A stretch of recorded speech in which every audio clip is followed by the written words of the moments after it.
Okay, let's continue reading Captain Underpants, Bionic, Booger Boy, Book 2. We're up to Chapter 18. The Return of the Ridiculous Robo Boogers. Just then, the Poopsie space shuttle landed at Piqua International Airport. It wasn't the smoothest of landings due to the fact that 3 robotic boogers had just eaten most of the shuttle's tail fin and nearly all of its rocket thrusters. Major Tomsky and his crew had barely escaped with their lives. Inside the school library, Captain Underpants heard the astronauts' panicked cries coming from the airport. "This looks like a job for me," he shouted, and with a mighty tra-la-la, he leaped out of the window. What? Oops. And fell 3 stories to the ground. Crash!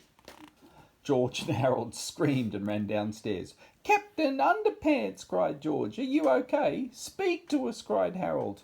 Captain Underpants slowly lifted his head in confusion. "Mummy," he said weakly, "my train went swimming in the piano." Oh no. He's crazy. Please stop that. Meanwhile, over at Piqua International Airport, Carl, Trixie and Frankenbooger had just finished eating the space shuttle and were now starting to munch on the control tower. The 3 globby gluttons grew bigger and bigger with every enormous bite. "Come on, Captain Underpants," cried George. "You've got to save those people." "But I forgot how to fly," Captain Underpants said sheepishly. "You didn't forget," laughed Melvin Sneedley, who was now floating above their heads. "You've just lost your superpowers, but don't worry, they've been safely transferred into my body. Now I'm the world's greatest superhero." "Melvin," cried George, "those robo-boogers came back to Earth. They're attacking people at the airport. You've got to help those people." "I'm not doing a thing until you guys change that comic book," Melvin said. "And you better make me look cool this time." "But there's no time," cried Harold. "Those people need your help now." "Well, you better start drawing then, Art Boy," said Melvin. Chapter 19.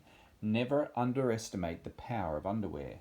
George and Harold begged Melvin to use his superpowers to save the day, but Melvin continued to refuse. Finally, Captain Underpants stepped in. "You may have taken away my superpowers," the waistband warrior said, "but I still have the power of underwear on my side, and nobody can take that away from me."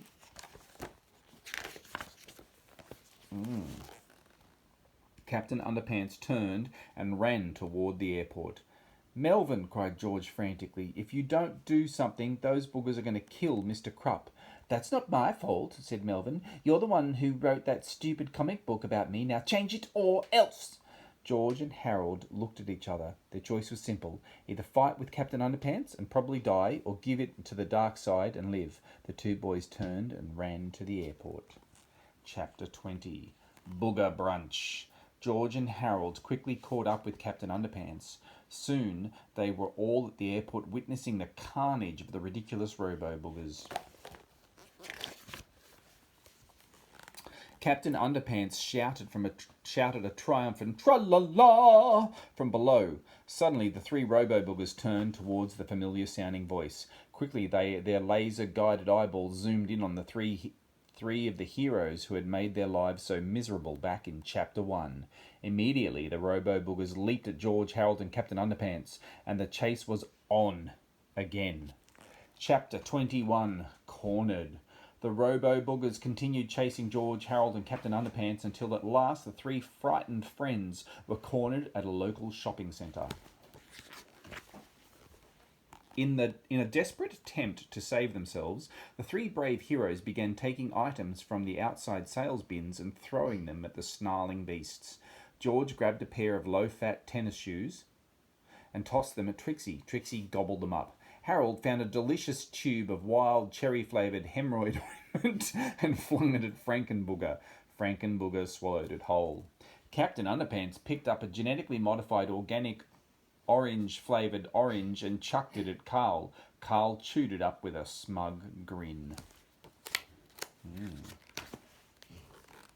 Suddenly, Carl's laser eyes grew incredibly large. The haughty smile on his face turned into a panicked gasp as the wet, gushy snot that covered his body began to dry up and crumble. Huge, crispy booglets shot off of his smouldering robotic endoskeleton like green popcorn. "What's going on?" cried Harold.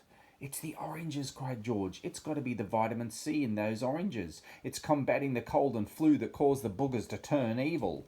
Carl thrashed around brutally as more and more of his disintegrating body cracked off and fell to the ground.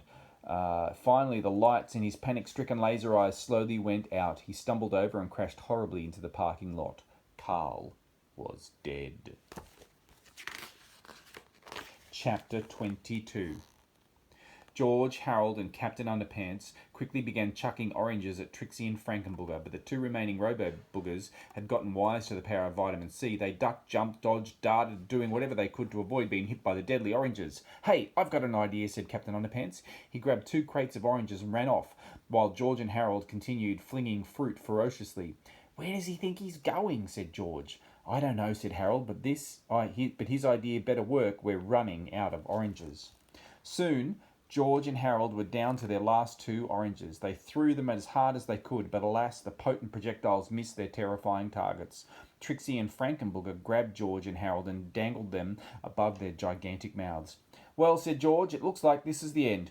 "Yep," said Harold, "it was nice knowing you, pal." Suddenly, the robo-boogers heard a familiar tra-la-la coming from somewhere over the next page. The repulsive robo-boogers dropped George and Harold and stomped over to page 130. There they found Captain Underpants standing at the top of a large novelty toilet on the roof of John's house of toilets. He was shouting tra-la-la and doing a very annoying dance, which made the robo-boogers very, very angry.